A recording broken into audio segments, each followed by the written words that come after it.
पिछले एपिसोड में देखा था कि बायजू के फादर उसको कह रहे थे कि अब तो तुम्हारे पास इतनी अच्छी जॉब है तो तुम उस जॉब में काम कर लेना, सिंगिंग करने की ज़रूरत नहीं है। लेकिन बायजू को उसके फादर की बात अच्छी नहीं लगती और वो कहता है कि मेरे को कुछ देर के लिए आराम करना है, मैं यहाँ से जा रहा हूँ, और वो घर से निकल जाता है। यांगजिंग कंपनी की एजेंट थी तो उसको बताना था कंपनी को कि क्या हो रहा है। तो यांगजिंग तुरंत सीईओ के पास जाती है और उनको बता देती है कि बायजू के गले में प्रॉब्लम है। यांगजिंग के बताते ही सीईओ कहता है जल्दी से उसको ठीक करो, और अगर वो ठीक नहीं हो पाया तो हम उसको वैसे भी बैन करने वाले हैं ताकि वो आगे चल के कभी भी गाना ना गा पाए, क्योंकि अब उसकी आवाज़ तो पहले से ही ख़राब थी और अब और भी ज़्यादा ख़राब हो चुकी है। यांगजिंग घर में जाके ऐसी लैपटॉप छेड़ रही होती है तो वहाँ पे देखती है उसको जीमेल आया है जिसमें लिखा हुआ है कि बायजू का तुरंत इलाज करवाना पड़ेगा उसके, क्योंकि गले में खराबी है। अगले दिन यांगजिंग फांगियान से मिलती है और फांगियान कहती है कि अब बायजू बिल्कुल ही अकेला हो गया और वो ना हमारी बात सुन रहा है और उसको अभी बहुत ज़्यादा सपोर्ट की ज़रूरत है। मैं आशा करती हूँ कि तुम उसको पूरा सपोर्ट दोगी। यांगजिंग कहती है कि मैं उसकी एजेंट हूँ बायजू की, और मैं उसका पूरा साथ दूंगी, हर मुसीबत में साथ दूंगी, तुम्हें चिंता लेने की ज़रूरत नहीं है। बायजू उदास होता है तो यांगजिंग उसके घर जाती है और कहती है कि क्या हुआ, लेकिन बायजू उसकी बात नहीं सुन रहा होता। जिस पे यांगजिंग कहती है कि ठीक है, आज मैं ना तुम्हें ट्रीट देती हूँ, आज मेरी तरफ से डिनर होगा और तुम कहीं पे भी लेके जाओगे वहीं पे ही हम तुम्हें ट्रीट दे दूंगी। बायजू कहते हैं इतने पैसे तुम्हारे पास कहाँ से आए, जिस पे यांगजिंग कहती है अब मैं तुम्हारी एजेंट हूँ और इतने बड़े सिंगर की एजेंट हूँ तो इतना तो कमा ही लूंगी, तुम जहाँ पे बोलोगे वहाँ पे ही तुम्हें ट्रीट दूंगी। बायजू इसी बात का फ़ायदा उठाता है और वह जानबूझ के सबसे महंगे रेस्टोरेंट में लेके जाता है, जिसे देख के यांगजिंग को अजीब सा लगता है कि मैंने तो खाली बोला, आज के बाद मैं कभी नहीं बोलूँगी इससे। बायजू कहता है कि तुमने ही तो बोला था ना कि तुम जौन से रेस्टोरेंट में बोलोगे वहीं पे ही चलते हैं, तो मैं लेके आ गया, और वैसे भी आजकल तो तुम बहुत ज़्यादा कमा रही हो। और यहीं पे फिर थोड़ा बायजू को अच्छा महसूस होता है। यांगजिंग के घर पहुंचने पर उसकी फ्रेंड उसे कहती है कि जिरी ने मुझे प्रेजेंट दिया है ये स्कार्फ गिफ्ट में, लेकिन उस स्कार्फ का डिज़ाइन बिल्कुल same to same tissue paper की तरह, जिसे उसी टाइम पे यांगजिंग अपनी नाक पोंछ रही थी, और जिसे देख के यांगजिंग की फ्रेंड को अजीब सा भी लगता है।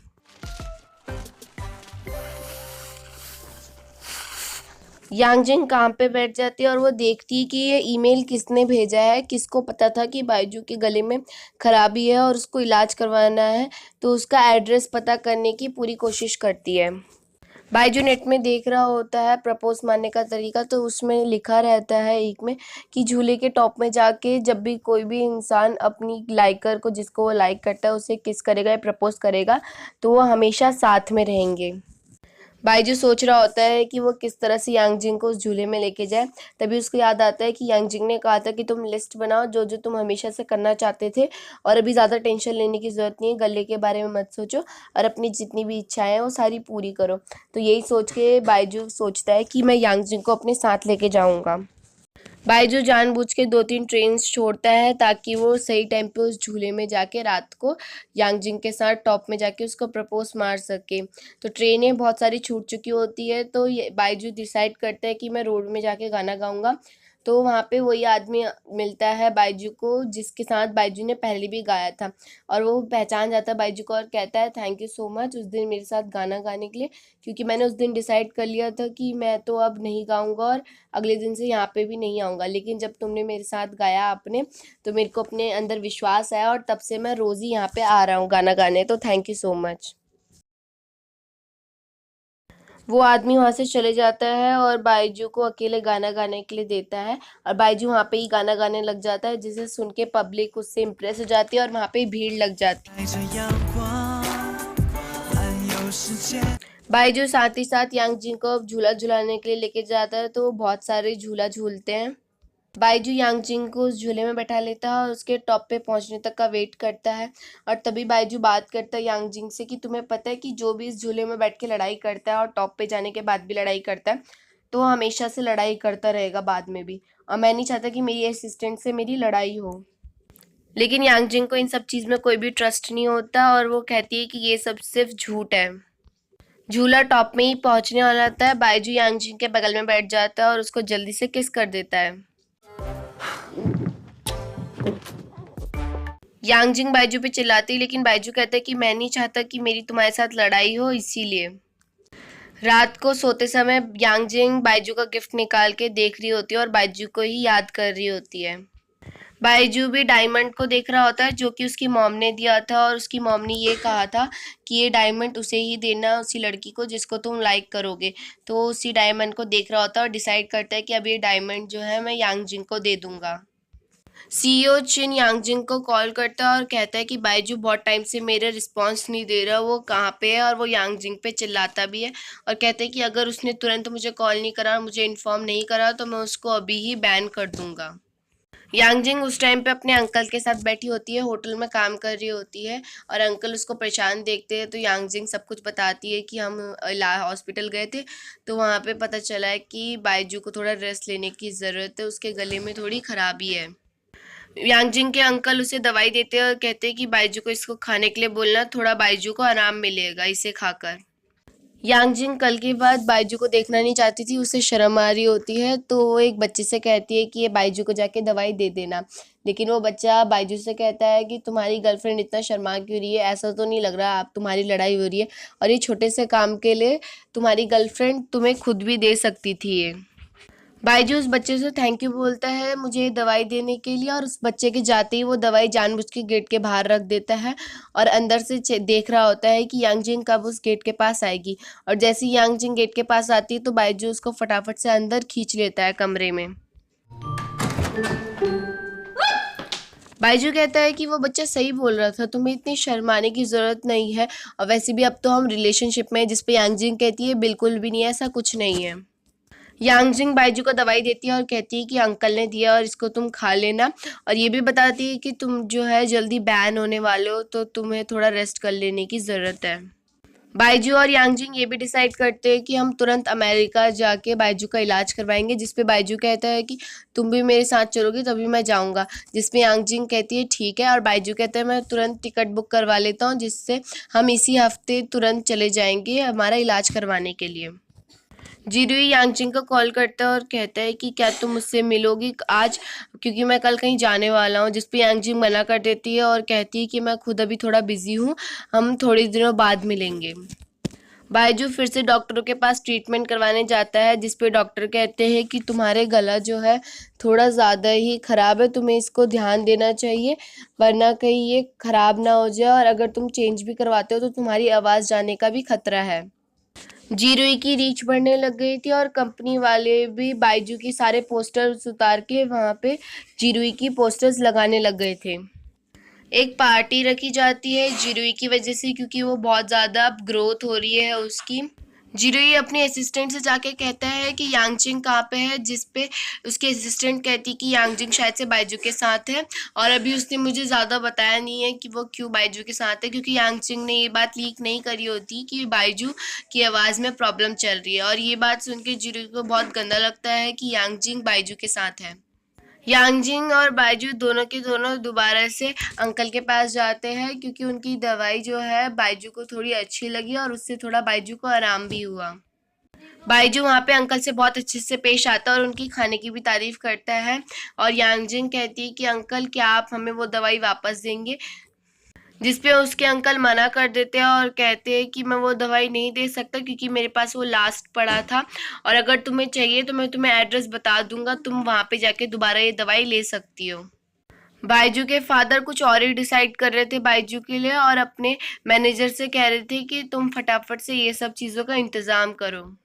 यांगजिंग और यांगजिंग की फ्रेंड रात को घर में बैठे हुए होते हैं, जहाँ पे यांगजिंग की फ्रेंड कहती है कि तुम अभी भी जीरोई को लाइक करती हो, जिस पे यांगजिंग कोई जवाब नहीं देती, और यहाँ पे यांगजिंग की फ्रेंड ये भी बताती है कि मुझे शायद से जीरोई को लाइक करने लग गई हूँ मैं, और तुम्हें कोई प्रॉब्लम तो नहीं है ना, जिस पे यांगजिंग कहती है कि मुझे कहाँ से प्रॉब्लम होगी, मैं उसको पहले लाइक करती थी अब नहीं करती हूँ। बाइजू अपने घर जाता है और अपनी बहन से मिलता है और कहता है कि क्या तुम मेरे लिए रिंग बना दोगी, और रिंग के डिज़ाइन देख के फांगियान हैरान हो जाती है और कहती है कि सच में तुमने ये डिज़ाइन बनाया, जिस पे बाइजू हाँ कहता है, और फांगियान को भी पता चल जाता है कि शायद से बाइजू यांगजिंग को लाइक करने लग गया है। फांगियान बाइजू से पूछती है कि क्या तुमने उसको प्रपोज़ करा, जिस पे बाइजू मना कर देता है और कहता है कि मेरे को डर लग रहा है कहीं वो ना कह दे। यांगजिंग यूं ही टहल रही थी और तभी उसको जिरुई का कॉल आता है और कहता है कि क्या तुम मुझसे आज मिलोगी, जिस पे यांगजिंग हाँ कह देती है और वो चाहती थी कि उसकी फ्रेंड और जिरुई के बीच में जो कनेक्शन है वो थोड़ा आगे बढ़े रिलेशनशिप। तो वो हाँ कह देती है और कहती है कि मैं अपनी फ्रेंड के साथ आ रही हूँ। यांगजिंग अपनी दोस्त को बताती है कि हम जिरुई के घर में जा रहे हैं और जिसे सुन के उसकी फ्रेंड बहुत ज़्यादा खुश हो जाती है और एक्साइटेड भी हो जाती है। बाइजू अपने घर जाता है जिस पे उसके फादर कहते हैं कि हम जो है तुरंत अमेरिका जा रहे हैं अभी और तुम्हारा इलाज करवाने के लिए। बाइजू कहते हैं कि मैं एक बार अपनी असिस्टेंट को तो ये बात बता दूं, वो भी मेरे हमारे साथ चलेगी, जिस पे फादर कहते हैं कि कोई बात नहीं, वो बाद में आ जाएगी, हम उसको बाद में इन्फॉर्म कर देंगे और टिकट भेज देंगे, अभी तुम हमारे साथ चलो ताकि तुम्हारा इलाज जल्दी से हो जाए। जिस पे बाइजू हाँ कह देता है। यांगजिंग आधे रास्ते में पहुंचे ही हुए होते हैं तभी फांग ईरान का कॉल आता है जो कि कहती है कि तुम्हें बाइजू के पास अभी तुरंत पहुंचना पड़ेगा क्योंकि मेरे डैड जो है उसको अभी अमेरिका लेने के लिए चले गए हैं उसके साथ, और वो अमेरिका जानबूझ के उसको धोखे में लेके जा रहे हैं कि वो इलाज करवाएंगे। वो उसका इलाज तो नहीं करवाएंगे लेकिन उसको वहीं पे अमेरिका में सेटलमेंट करवा देंगे ताकि वो आगे चल के सिंगिंग ना कर पाए। और बाइजू को सिंगिंग करना बहुत पसंद है और वो वहीं पे ही रह जाएगा हमेशा हमेशा के लिए अगर वो एक बार अमेरिका चले गया तो तुम्हें उसे बचाना पड़ेगा। जब तक यांगजिंग एयरपोर्ट पहुंच चुकती है तब तक बाइजू चले जा चुका होता है। तभी यांगजिंग के दिमाग में एक आइडिया आता है और वो पुलिस वालों से कहती है कि उस एरोप्लेन में सुपरस्टार बैठा है जो कि ड्रग्स लेता है। इस बात से बाइजू तो बच जाता है लेकिन वो पुलिस वाला काफ़ी चिल्लाता है यांगजिंग पे कि उसने ऐसा झूठ क्यों बोला। पुलिस वाले के वहां से जाने के बाद बाइजू भी चिल्लाता है यांगजिंग पे कि तुमने इतना बड़ा झूठ क्यों बोला, जिस पे यांगजिंग बता देती है कि तुम्हारे फादर ने प्लानिंग करी थी कि वो तुम्हें वहीं पे ही रखेंगे। और यहाँ पे बाइजू को भी गुस्सा आ जाता है और वो अपने फादर पे चिल्लाता है और उस पुलिस स्टेशन से यांगजिंग के साथ चले जाता है। बाइजू घर जाता है और बहुत ज़्यादा दुखी हो जाता है कि मेरे को तो बहुत डर लग रहा था, कहीं सच में मैं अमेरिका चले जाता तो मैं वहीं पे ही रह जाता और पता नहीं मेरे फादर मेरे साथ क्या करते। बाइजू यांगजिंग को उस दिन अपने ही घर में रोकता है, कहता है कि मेरे को डर लग रहा है, क्या तुम यहाँ पे रुक सकती हो मेरे लिए, जिस पे यांगजिंग हाँ कह देती है और बाइजू के साथ वहीं पे ही रुकती है।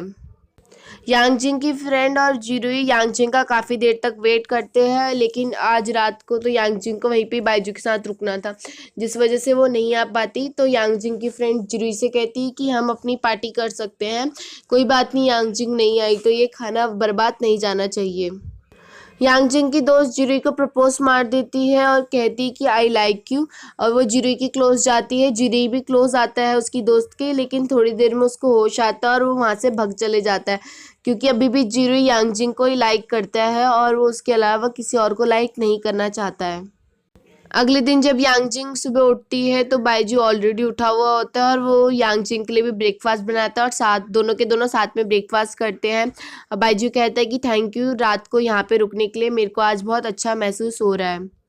बाइजू यांगजिंग से कहता है कि तुम्हें तुरंत एक डॉक्टर का अपॉइंटमेंट लेना है जहाँ पे हम जाके अपना इलाज करवा सके, और ध्यान रखना कि मेरे फादर उन्हें नहीं जानते हो। तभी बाइजू को याद आता है यांगजिंग के अंकल के बारे में। बाइजू कहता है कि तुम्हारे अंकल ने वो डॉक्टर रिकमेंड करा था, हम उन्हीं के ही पास जाते हैं क्योंकि मेरे फादर भी उनको नहीं जानते होंगे। यांगजिंग और बाइजू चले जाते हैं रेस्टोरेंट में अंकल से मिलने, तो वहाँ पे बाइजू की फ्रेंड भी दिख जाती है रास्ते में और कहती है कि आई एम सो सॉरी, तुम्हारे फादर ने जो करा मुझे बहुत बुरा लगा लेकिन मैं उनके साथ बिल्कुल भी नहीं मिली हुई थी। बाइजू की दोस्त बाइजू के क्लोज भी आती है और इसे देख के यांगजिंग को बिल्कुल भी अच्छा नहीं लगता। यांगजिंग और बाइजू रेस्टोरेंट पहुंच जाते हैं और अंकल से कहते हैं कि प्लीज़ हमें बता दो वो एड्रेस, जिस वजह से अंकल भी मदद करना चाहता था बाइजू की और वो बता देते हैं एड्रेस। यांगजिंग बाहर जाने से पहले अपने कंपनी के सीईओ को सब कुछ बताना चाहती थी, तो वो सीईओ को बता देती है कि हम बाइजू का गले का इलाज करवाने के लिए बाहर जा रहे हैं। कंपनी का सीईओ हाँ कह देता है कि ठीक है तुम लोग जा सकते हो, लेकिन सीईओ ये कहता है कि वैसे भी बाइजू जल्दी बैन हो जाएगा, तो हम चाहते हैं कि तुम अब से जिरुई की असिस्टेंट बन जाओ क्योंकि तुम बहुत ही अच्छा काम करती हो। लेकिन जिस पे यांगजिंग मना कर देती है और कहती है कि मैं बाइजू को अकेला छोड़ के कहीं नहीं जाऊँगी और ना ही मैं जिरुई का असिस्टेंट बनना चाहती हूँ, भले ही वो बहुत अच्छा दोस्त है मेरा, लेकिन मैं जिरुई का असिस्टेंट नहीं बनूंगी। और वहाँ से यांगजिंग चले जाती है। सीईओ चिन मिस लीना के पास जाता है और बता देता है कि बायजू और यांगजिंग अभी कुछ टाइम के लिए बाहर जा रहे हैं। मिस लीना को गुस्सा आता है कि बायजू ने मिस लीना की परमिशन क्यों नहीं ली, और मिस लीना को सीईओ पे भी गुस्सा आता है कि सीईओ ने बिना मिस लीना की परमिशन के उनके काम वाले लोगों को बाहर कैसे भेज दिया। यांगजिंग और बायजू फाइनली वहाँ पे पहुँच जाते हैं और वहाँ के लोग भी बहुत अच्छे होते हैं। वो मदद करते हैं उन बायजू और यांगजिंग को उस डॉक्टर के पास पहुँचने के लिए। डॉक्टर रात को घर पहुंचता है क्योंकि वो ऑलरेडी किसी का इलाज करने गया होता है, और वो घर पहुंच के बायजू को कहता है कि हम कल सुबह तुम्हारा इलाज करेंगे। डॉक्टर बायजू से कहता है अगले दिन कि क्या तुम्हारा कोई मास्टर है जो तुम्हें गाना सिखाता है, जिस पे बायजू कहता है नहीं, मैंने खुद से ही सीखा है। तो डॉक्टर कहता है कि तुम्हारा गला इसी वजह से ख़राब हुआ है क्योंकि तुम्हारा कोई मास्टर नहीं था जो इसने तुम्हें सिखाया कि गाने को रियाज कैसे करते हैं, और तुमने उस उम्र में गाना गाया जिस उम्र में हमारी आवाज़ बदल रही होती है, और गले में ज़्यादा प्रेशर देने की वजह से तुम्हारे गले में थोड़ा डैमेज आ गया। लेकिन चिंता मत करो, अगर तुम ध्यान दोगे तो तुम्हारा गला बिल्कुल ठीक हो जाएगा और तुम्हारी आवाज़ भी वापस आ जाएगी। चिंता करने की कोई ज़रूरत नहीं, तुम्हारी आवाज़ बिल्कुल ठीक है। यांगजिंग बाहर डॉक्टर के साथ बैठी हुई होती है तो वो पूछती है क्या आप मुझे बता सकते हैं क्या बायजू सच में ठीक हो जाएगा जल्दी। डॉक्टर कहता है यांगजिंग से घबराने की ज़रूरत नहीं है, बायजू बहुत ज़्यादा जल्दी ठीक हो जाएगा, और बल्कि और भी ज़्यादा जल्दी ठीक हो जाएगा। बस उसको थोड़ी केयर करने की ज़रूरत है अपने गले की।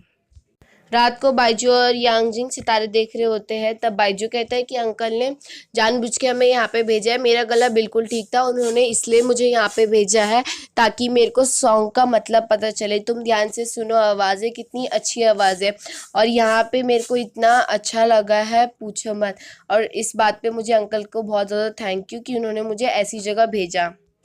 अगले दिन बायजू और यांगजिंग घर के लिए निकल जाते हैं और जाते जाते डॉक्टर से भी मिलते हैं और थैंक यू कहते हैं, और डॉक्टर भी उन्हें एक गिफ्ट देते हैं। बायजू और यांगजिंग जब घर पहुंचते हैं तो उनको वैसी एक न्यूज़ पता चलती है कि उनके अंकल और कोई नहीं, बहुत बड़े सिंगर रह चुके हैं और अपने टाइम पे उन्होंने बहुत ही सारे इनाम भी जीते हैं। बायजू ये खबर सुन के बहुत ही ज़्यादा इम्प्रेस्ड हो जाता है और कहते हैं कि मुझे अंकल से मिलना है और मेरे को उनसे सीखना भी है कैसे सिंगिंग करते हैं, मुझे पहले क्यों नहीं पता था ये बात।